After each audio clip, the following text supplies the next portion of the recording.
வணக்கம். இப்போ இந்த வீடியோ ப்ரெசன்டேஷனில் நம்ம MCX நேச்சுரல் கேஸ் மார்க்கெட்டில் இன்றைக்கி எப்படி ட்ரேட் பண்ணலாம் அப்படின்றத பற்றி பார்க்கலாம். அதுக்கு முன்னாடி நேற்று மார்க்கெட்டில் என்ன நடந்தது, நம்ம என்ன எதிர்பார்த்தோம் அப்படின்றத பற்றி பார்ப்போம். நீங்கள் பார்த்துட்ருக்கிறது 7 நிமிஷ கேண்டில் ஸ்டிக். நம்ம இந்த வீடியோ ப்ரெசன்டேஷனில் சாதாரணமான ப்ரைஸ் ஆக்ஷன் மற்றும் சப்போர்ட் அண்ட் ரெசிஸ்டன்ஸ் லைனை வச்சு டே ட்ரேட் பண்ணுறதுக்கு என்ன செய்யலாம் அப்படின்றத பற்றி பார்த்துட்டு வரோம். அந்த அடிப்படையில் நேற்று மார்க்கெட்டில் நம்ம என்ன எதிர்பார்த்தோன்னா நேச்சுரல் கேஸ் மார்க்கெட் பையிங்க்கு சாதகமாக இருக்கும் அப்படின்றது நம்மளுடைய எதிர்பார்ப்பாக இருந்தது. அதே மாதிரி ப்ரைஸ் 177.5 அப்படின்ற இடத்துல ஓப்பன் ஆனதுக்கப்புறம் ஓரளவு கன்சால்டேட் ஆகி நம்ம எதிர்பார்த்த மாதிரியே முதல் டார்கெட்டான 181.6 அப்படின்ற டார்கெட்டை தொட்டிருக்கு.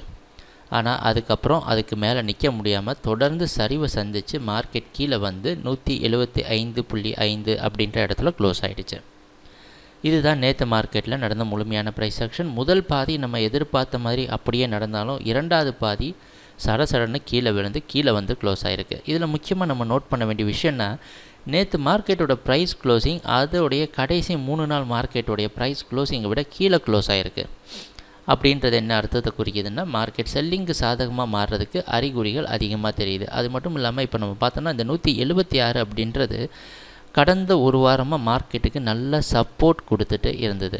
ஆனால் இந்த முறை 176க்கு கீழே க்ளோஸ் ஆனது ஓரளவு நமக்கு சந்தேகத்தை கொடுக்குது பையிங் சைடில். அதனால் இன்றைக்கி மார்க்கெட்டில் கொஞ்சம் கன்ஃபியூஸ்டான ட்ரேடிங் தான், வேறு வழி கிடையாது. இந்த மாதிரி சில ரிஸ்க்கை நம்ம எடுத்து தான் ஆகணும். நேற்று மாதிரி குறிப்பாக சொல்ல முடியாது இன்றைக்கி பையிங் தான் போகும் அப்படின்னு சொல்ல முடியாது. ஆனால் கடந்த 2 நாள் ப்ரைஸ் ஆக்ஷனை வச்சு பார்க்குறப்ப மார்க்கெட் ஓரளவு செல்லிங்க்கு சாதகமாக இருக்கிறதுக்கு வாய்ப்பு இருக்கிற மாதிரி தெரியுது.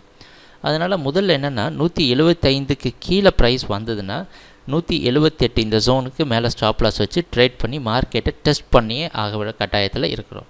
அதனால் மார்க்கெட் செல்லிங்க்கு இருக்குதா அப்படின்றத முதல்ல செல்லிங்க்கு சாதகமாக டெஸ்ட் பண்ணிவிட்டு 78க்கு மேலே போயிடுச்சு அப்படின்னா மறுபடியும் நம்ம நேற்று மார்க்கெட்டில் என்ன கணக்கு வச்சுருந்தோமோ 176 சப்போர்ட் வச்சு ட்ரேட் பண்ணலாம்னு நினச்சிருந்தோம்.